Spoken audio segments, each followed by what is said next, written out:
ನೋಡಿ ಎಷ್ಟು ಸಾಫ್ಟಾಗಿ ಬಂದಿದೆ ನೋಡಿ. ತುಂಬಾ ಒಳ್ಳೆ ಕಲರ್ ಕೂಡ ಇದೆ. ಸ್ವಲ್ಪ ಅರಸಿನ ಹಾಕಿದೆ ಅಲ್ವಾ, ಕಲರ್ ಕೂಡ ಇದೆ.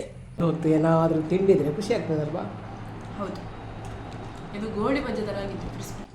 ಇವತ್ತಿನ ಈ ಒಂದು ಸಿಂಪಲ್ ಆದ ಗಾರಿಗೆ ರೆಸಿಪಿಯ ವಿಡಿಯೋ ನಿಮಗೆ ಇಷ್ಟ ಆಗಿದೆ. Good evening friends. ಇವಾಗ ಸಾಯಂಕಾಲ ವ್ಲಾಗನ್ನು ಸ್ಟಾರ್ಟ್ ಮಾಡ್ತಾ ಇದ್ದೇನೆ, ರೆಸಿಪಿ ವ್ಲಾಗನ್ನು ಸ್ಟಾರ್ಟ್ ಮಾಡ್ತಾ ಇದ್ದೇನೆ. ಹಾಗೆ ಇವಾಗ ನಾನು ಹಲಸಿನ ಮರದ ಹತ್ತಿರ ಇದ್ದೇನೆ. ಹಲಸಿನಕಾಯಿ ಇವಾಗ ಹಣ್ಣಾಗಿದೆ, ಅದನ್ನು ಕೊಯ್ಲಿಕ್ಕಿದೆ. ಹಾಗೆಯೇ ಇವತ್ತೊಂದು ಗಾರಿಗೆ ರೆಸಿಪಿಯನ್ನು ನಿಮ್ಮ ಜೊತೆಗೆ ಶೇರ್ ಮಾಡ್ತಾ ಇದ್ದೇನೆ. ಸಿಂಪಲಾಗಿ ಬೇಗನೆ ಮಾಡಲಿಕ್ಕೆ ಕೂಡ ಆಗ್ತದೆ. ಹಾಗೆ ಹಲಸಿನ ಹಣ್ಣನ್ನು ಕಟ್ ಮಾಡಿ ಅದರ ಸೊಲೆ ಬಿಡಿಸಿ ರೆಡಿ ಮಾಡೋದೇ ಒಂದು ದೊಡ್ಡ ಕೆಲಸ. ಮತ್ತು ಉಳಿದದೆಲ್ಲ ಬೇಗನೆ ಆಗ್ತದೆ. ಹಾಗೆ ಇವಾಗ ಬೇಗನೆ ಹಲಸಿನ ಮರದಿಂದ ಒಂದು ಹಲಸಿನ ಹಣ್ಣನ್ನು ಕೊಯ್ದು ಮತ್ತು ನಾವು ಗಾರಿಗೆ ರೆಸಿಪಿಯನ್ನು ಮಾಡೋಣ. ನೋಡಿ, ಇವಾಗ ಜಾನ್ ಅವರು ಮರಕ್ಕೆ ಹತ್ತಾ ಇದ್ದಾರೆ. ಅಲ್ಲೊಂದು ಹಣ್ಣಾಗಿದೆ.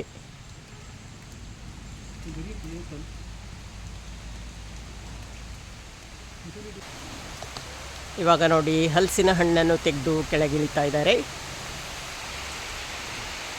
ಹಲಸಿನ ಹಣ್ಣು ಕೊಯ್ದಾಗುವಾಗಲೇ ಮಳೆ ಸ್ಟಾರ್ಟ್ ಆಯಿತು. ಹಾಗೆ ಜಾನ್ ಅವರು ಅದನ್ನು ಹಿಡ್ಕೊಂಡು ಒಳಗೆ ಹೋದರು. ನಾನಿನ್ನು ಅದನ್ನು ಕಟ್ ಮಾಡ್ತೇನೆ. ಕಟ್ ಮಾಡಿ ಸೋಳೆಯನ್ನು ರೆಡಿ ಮಾಡ್ತೇನೆ.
ಒಂದು ಹಲಸಿನಕಾಯಿಯ ಕಾಲು ಭಾಗವನ್ನು ಕಟ್ ಮಾಡಿ ತೊಗೊಂಡೆ. ಇಷ್ಟು ಸೊಳ್ಳೆ ಸಿಕ್ಕಿತ್ತು. ಇವಾಗ ಇಷ್ಟು ಬೇಡ ತಿಂಡಿ ಮಾಡಲಿಕ್ಕೆ, ಸ್ವಲ್ಪ ಮಾತ್ರ ಇವಾಗ ಕ್ಲೀನ್ ಮಾಡ್ತೇನೆ. ಈ ಸೊಳ್ಳೆಯನ್ನು ಸ್ವಲ್ಪ ಸಪೂರವಾಗಿ ಕಟ್ ಮಾಡಿ ರೆಡಿ ಮಾಡ್ತೇನೆ. ಬೇಗನೆ ಗ್ರೈಂಡ್ ಆಗ್ತದೆ. ಸಿಂಪಲ್ ಆಗಿ ಮಾಡ್ತಿರೋದು. ನಾನು ಹೆಚ್ಚಾಗಿ ಯಾವ ರೀತಿ ಮಾಡ್ತೇನೆ ಅದೇ ರೀತಿ ನಾನು ನಿಮ್ಮ ಜೊತೆಗೆ ಶೇರ್ ಮಾಡ್ತೇನೆ.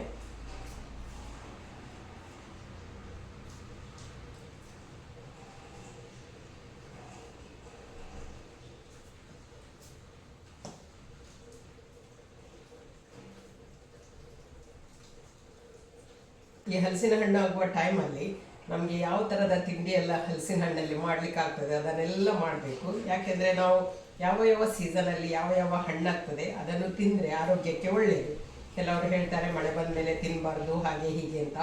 ಹಾಗೇನಿಲ್ಲ. ನಿಮಗೆ ತಿನ್ನಲಿಕ್ಕಾಗದಿದ್ದರೆ ಇದನ್ನು ಬೇಯಿಸಿ ಆದರೂ ನಾವು ತಿನ್ಬೋದು. ತುಂಬಾ ಆರೋಗ್ಯಕ್ಕೆ ಒಳ್ಳೆಯದು. ಹಾಗಾಗಿ ನಾನು ಕೂಡ ಹಾಗೆ ಹಲಸಿನ ಹಣ್ಣಿರುವಾಗ ಅದರಿಂದ ತಿಂಡಿ ಮಾಡ್ತೇವೆ, ತಿಂತೇವೆ. ಜಾಸ್ತಿ ಆದರೆ ಫ್ರಿಜ್ಜಲ್ಲಿಟ್ಟು ಮರುದಿವಸ ಕೂಡ ತಿಂತೇವೆ. ಹಾಗೆ ವೇಸ್ಟ್ ಮಾಡೋದಿಲ್ಲ. ಇವಾಗ 1 ಕಪ್ ಅಕ್ಕಿಯನ್ನು ನೆನೆ ಹಾಕಿದ್ದೇನೆ. ಅದಕ್ಕೆ ಬೇಕಾಗುವಷ್ಟು ನಾನು ಈ ಸೋಳೆಯನ್ನು ರೆಡಿ ಮಾಡ್ತೇನೆ. ತಿನ್ನುವ.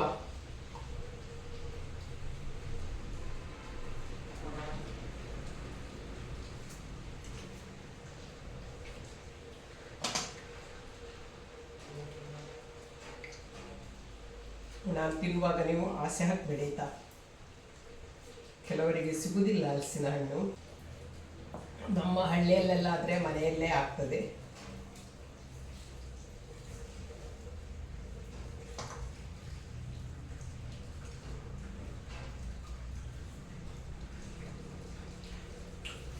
ನಾನು ಬೇಗ ಬೇಗ ಮಾಡ್ತಾ ಇದ್ದೇನೆ. ಸಂಜೆ ಟೀ ಟೈಮಿಗೆ ಆಗುವಾಗ ಗಾರಿಗೆ ರೆಡಿ ಆಗಬೇಕು ಅಂತ. ಹಾಗೇನೆ ಮಲ್ವಿತಾ ಕಾಲೇಜಿಂದ ಬರುವಾಗ ರೆಡಿ ಮಾಡಬೇಕು ಅಂತೇಳಿ ಬೇಗನೆ ಮಾಡ್ತಾ ಇದ್ದೇನೆ. ಇಲ್ಲಿ ನಾನು 1 ಕಪ್ ಆಗುವಷ್ಟು ಬೆಳ್ತಿಗೆ ಅಕ್ಕಿಯನ್ನು ತೊಗೊಂಡಿದ್ದೇನೆ. ಅದನ್ನು ಇವಾಗ ನೆನೆ ಹಾಕ್ತೇನೆ. ಇವಾಗ ಈ ಬೆಳ್ತಿಗೆ ಅಕ್ಕಿಯನ್ನು ಚೆನ್ನಾಗಿ ತೊಳೆದು ನೆನೆ ಹಾಕಿದ್ದೇನೆ. ನೀರು ಹಾಕಿ ಇಟ್ಟಿದ್ದೇನೆ. ಇನ್ನು ಇದು 3 ಗಂಟೆ ಆದರೂ ನೆನೆಬೇಕು. ಇದು ಇವಾಗ ಚೆನ್ನಾಗಿ ನೆನೆಯಲಿ. ಇವಾಗ 1 ಕಪ್ ಅಕ್ಕಿಗೆ ಆಗುವಷ್ಟು ನಾನಿಲ್ಲಿ ಸೊಳೆಯನ್ನು ಹಾಕ್ತಾ ಇದ್ದೇನೆ. ಹತ್ರ 1 ಕಪ್ ಸಾಕು. ಮೆಜರ್ಮೆಂಟ್ ಏನು ಮಾಡಲಿಲ್ಲ, ಅಂದಾಜಿಗೆ ಹಾಕೋದು. ನೆನೆಯಲಿಕ್ಕೆ ಹಾಕಿದ ಅಕ್ಕಿ ಚೆನ್ನಾಗಿ ನೆಂದಿದೆ. ಇವಾಗ ಇದನ್ನು ಗ್ರೈಂಡ್ ಮಾಡಲಿಕ್ಕೆ ಹಾಕ್ತೇನೆ. ಈ ಹಿಟ್ಟು ರೆಡಿ ಮಾಡುವಾಗ ಈ ಹಿಟ್ಟು ನೀರಾಗಬಾರ್ದು, ಸ್ವಲ್ಪ ದಪ್ಪ ಇರಬೇಕು. ಹಾಗಾಗಿ ಅಕ್ಕಿ ಹಾಕುವಾಗ ಕೂಡ ಅದರಲ್ಲಿ ನೀರಿಲ್ಲದ ಹಾಗೆ ನಾವು ಹಾಕಬೇಕು. ಹಾಗೆಯೇ ಸೋಳೆ ಕೂಡ ನೀರು ಬಿಡ್ತದೆ, ಮತ್ತು ಸ್ವಲ್ಪ ಬೆಲ್ಲ ಹಾಕುವಾಗ ತುಂಬ ನೀರಾಗ್ಬೋದು. ಹಾಗಾಗಿ ನೀರು ಹಾಕುವ ಅವಶ್ಯಕತೆ ಇಲ್ಲ. ಈ ಹಲಸಿನ ಸೋಳೆ ತುಂಬ ಸಿಹಿಯಾಗಿದೆ, ಹಾಗಾಗಿ ಜಾಸ್ತಿ ಬೆಲ್ಲವನ್ನು ಹಾಕೋದಿಲ್ಲ, ಸ್ವಲ್ಪ ಬೆಲ್ಲ ಮಾತ್ರ ಹಾಕ್ತೇನೆ. 5 ಏಲಕ್ಕಿ ಹಾಕ್ತೇನೆ. ಹಾಗೆಯೇ ಒಂದು ಅರ್ಧ ಕಪ್ ಆಗುವಷ್ಟು ಕಾಯಿ ತುರಿ ಹಾಕ್ತೇನೆ. ರುಚಿಗೆ ತಕ್ಕಷ್ಟು ಉಪ್ಪು. ಫಸ್ಟಿಗೆ ಇವಾಗ ನೀರು ಹಾಕದೇ ಗ್ರೈಂಡ್ ಮಾಡಲಿಕ್ಕೆ ಟ್ರೈ ಮಾಡಬೇಕು. ಗ್ರೈಂಡ್ ಮಾಡ್ತೇನೆ. ಅವಸರ ಮಾಡಿ ಗ್ರೈಂಡ್ ಮಾಡಿದೆ ನೋಡಿ. ಇವಾಗ ಗ್ರೈಂಡ್ ಆಯಿತು. ಗ್ರೈಂಡ್ ಮಾಡಿ ಆಗುವಾಗ ಕರೆಂಟ್ ಕೂಡ ಹೋಯಿತು ನೋಡಿ. ಇವಾಗ ನೈಸಾಗಿ ಗ್ರೈಂಡ್ ಆಗಿದೆ, ಸಾಕು ನೋಡಿ. ಒಂಚೂರು ಕೂಡ ನೀರು ಹಾಕಲಿಲ್ಲ, ಆದರೂ ನೋಡಿ ಹಿಟ್ಟು ಈ ಥರ ಬಂದಿದೆ. ಸ್ವಲ್ಪ ಜೀರಿಗೆ, ಸ್ವಲ್ಪ ಪೆಪ್ಪರ್ ಪೌಡರ್, ಸ್ವಲ್ಪ ಜಾಸ್ತಿ ಇಲ್ಲ, ಸ್ವಲ್ಪ ಅರಸಿನ ಕಲ್ಲರಿಗೋಸ್ಕರ ಹಾಕಿ ಇವಾಗ ಇದನ್ನು ಚೆನ್ನಾಗಿ ಮಿಕ್ಸ್ ಮಾಡಿಕೊಳ್ತೇನೆ. ಈ ಪೆಪ್ಪರ್ ಅರಸಿನವನ್ನು ಗ್ರೈಂಡ್ ಮಾಡುವಾಗ ಕೂಡ ಹಾಕ್ಬೋದು, ನಾನು ಮತ್ತೆ ಹಾಕಿದ್ದೇನೆ.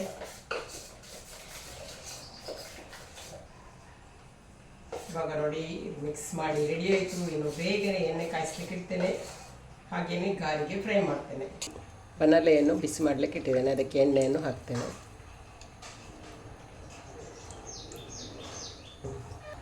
ಇವಾಗ ಎಣ್ಣೆ ಬಿಸಿ ಆಯಿತು, ಗಾರಿಗೆಯನ್ನು ಮಾಡ್ತೇನೆ. ಹಾಗೆಯೇ ನಾನು ಸ್ಪೂನಲ್ಲಿ ಹಾಕ್ತೇನೆ, ಕೈಯಲ್ಲಿ ಕೂಡ ತೆಗೆದು ಹಾಕ್ಬೋದು.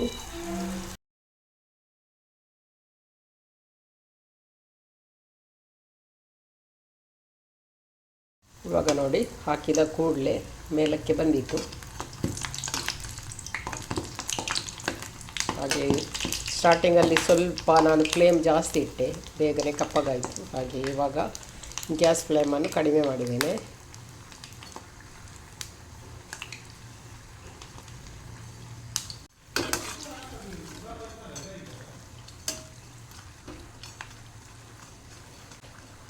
ಫ್ಲೇಮನ್ನು ಜಾಸ್ತಿ ಇಟ್ಟು ಫ್ರೈ ಮಾಡಿದರೆ ಬೇಗನೆ ಹೊರಗಡೆ ಕಪ್ಪಗಾಗ್ತದೆ, ಆದರೆ ಒಳಗಡೆ ಬೇಯುವುದಿಲ್ಲ. ಹಾಗಾಗಿ ಬೇಗನೆ ನಾನು ಫ್ಲೇಮನ್ನು ಕಡಿಮೆ ಮಾಡಿದೆ. ಇವಾಗ ನೋಡಿ ಸ್ಲೋ ಆಗಿ ಫ್ರೈ ಆಗ್ತಾ ಇದೆ.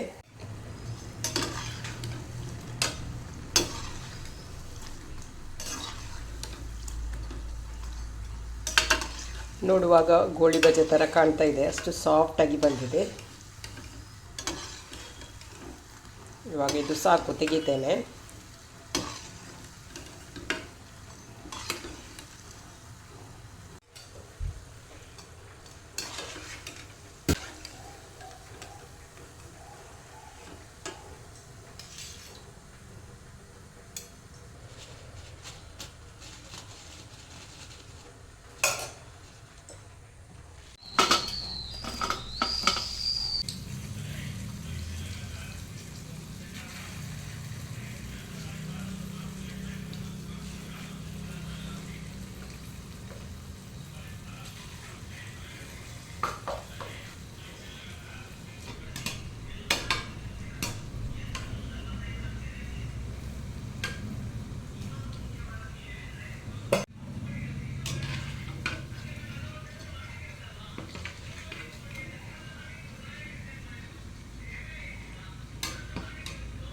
ನಂದು ತಿಂಡಿ ರೆಡಿ ಮಾಡಿ ಆಗಲಿಲ್ಲ, ಮನ್ವಿತಾ ಕಾಲೇಜಿಂದ ಬಂದಾಯಿತು. ಆಗ ಮನ್ವಿತಾ ಬಂದಾಯಿತು, ಇನ್ನು ಬೇಗನೆ ಟೀ ರೆಡಿ ಮಾಡ್ತೇನೆ. ಈ ಸಮಯದಲ್ಲಿ ಎಲ್ಲರ ಫೇವ್ರೆಟ್, ಈ ಸಮಯದಲ್ಲಿ ಎಲ್ಲರೂ ಮಾಡುವ ಹಾಗೆ ಎಲ್ಲರಿಗೂ ಇಷ್ಟವಾಗುವ ಗಾರಿಗೆ ರೆಡಿ ಆಯಿತು. ಇದು ಗೋಳಿ ಬಜೆ ಥರ ಬಂದಿದೆ, ಸಾಫ್ಟಾಗಿ ನೋಡಿ. ಈ ಕಡೆ ಟೀ ಕೂಡ ರೆಡಿ ಆಗ್ತಾ ಬಂತು ನೋಡಿ. ಎಷ್ಟು ಸಾಫ್ಟಾಗಿ ಬಂದಿದೆ ನೋಡಿ. ತುಂಬಾ ಒಳ್ಳೆ ಕಲರ್ ಕೂಡ ಇದೆ, ಸ್ವಲ್ಪ ಅರಸಿನ ಹಾಕಿದಲ್ವ, ಕಲರ್ ಕೂಡ ಇದೆ ನೋಡಿ ಗೈಸ್, ತುಂಬ ಟೇಸ್ಟಿಯಾಗಿದೆ.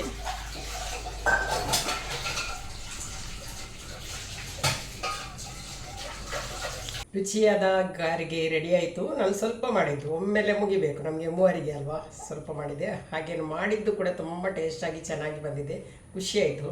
ನಾನು ಮಾಡಿ ಫಸ್ಟಿಗೆ ಮಾಡಿ ಆದ ಕೂಡಲೇ ಒಮ್ಮೆ ಟೇಸ್ಟ್ ನೋಡಿದೆ. ಹಾಗೆ ಟೀ ಕೂಡ ಇವಾಗ ರೆಡಿ ಆಯಿತು, ಮನೆತ ಕೂಡ ಬಂದು ತಿಂದು ನೋಡ, ತಿಂದು ನೋಡಿದ್ಯಾ? ಚೆನ್ನಾಗಿ ಬಂದಿದಾ? ತುಂಬ ಸೂಪರ್ ಆಗಿದೆ ಇವತ್ತು. ಯಾವಾಗಲೂ ಮಾಡೋದು ಇಷ್ಟು ಒಂದು ನನಗೆ ಸರಿಯಾಗಿ ಬರೋದಿಲ್ಲ, ಅದು ಇವತ್ತು ಏನೋ ಕರೆಕ್ಟಾಗಿ ಬಂದಿದೆ. ಹಾಗೆ ಇನ್ನು ನಾವು ಟೀ ಕುಡಿತೇವೆ. ಕಾಲೇಜಿನಿಂದ ಬರುವಾಗ ಸಾಯಂಕಾಲದ ಹೊತ್ತು ಏನಾದರೂ ತಿಂಡಿದ್ರೆ ಖುಷಿ ಆಗ್ತದಲ್ವಾ? ಹೌದು, ಇದು ಗೋಳಿ ಬಜ್ಜೆ ಥರ ಆಗಿತ್ತು, ಕ್ರಿಸ್ಪಿ ಕ್ರಿಸ್ಪಿಯಾಗಿ ಟೇಸ್ಟಿ. ಇಲ್ಲದಿದ್ದರೆ ಯಾವಾಗಲೂ ತಿಂಡಿ ಏನುಂಟು ಅಂತ ಕೇಳೋದು. ನನಗೆ ಇವತ್ತು ತಿಂಡಿ ಮಾಡಿದ್ದು, ಇವತ್ತು ಖುಷಿ ಆಯಿತು ಕಾಲೇಜಿಂದ ಬರುವಾಗ. ಇನ್ನೊಬ್ಬರು ಕೂಡ ಓಡೋಡಿ ಬರ್ತಾರೆ ಗಾರಿಗೆ ತಿನ್ನಲಿಕ್ಕೆ.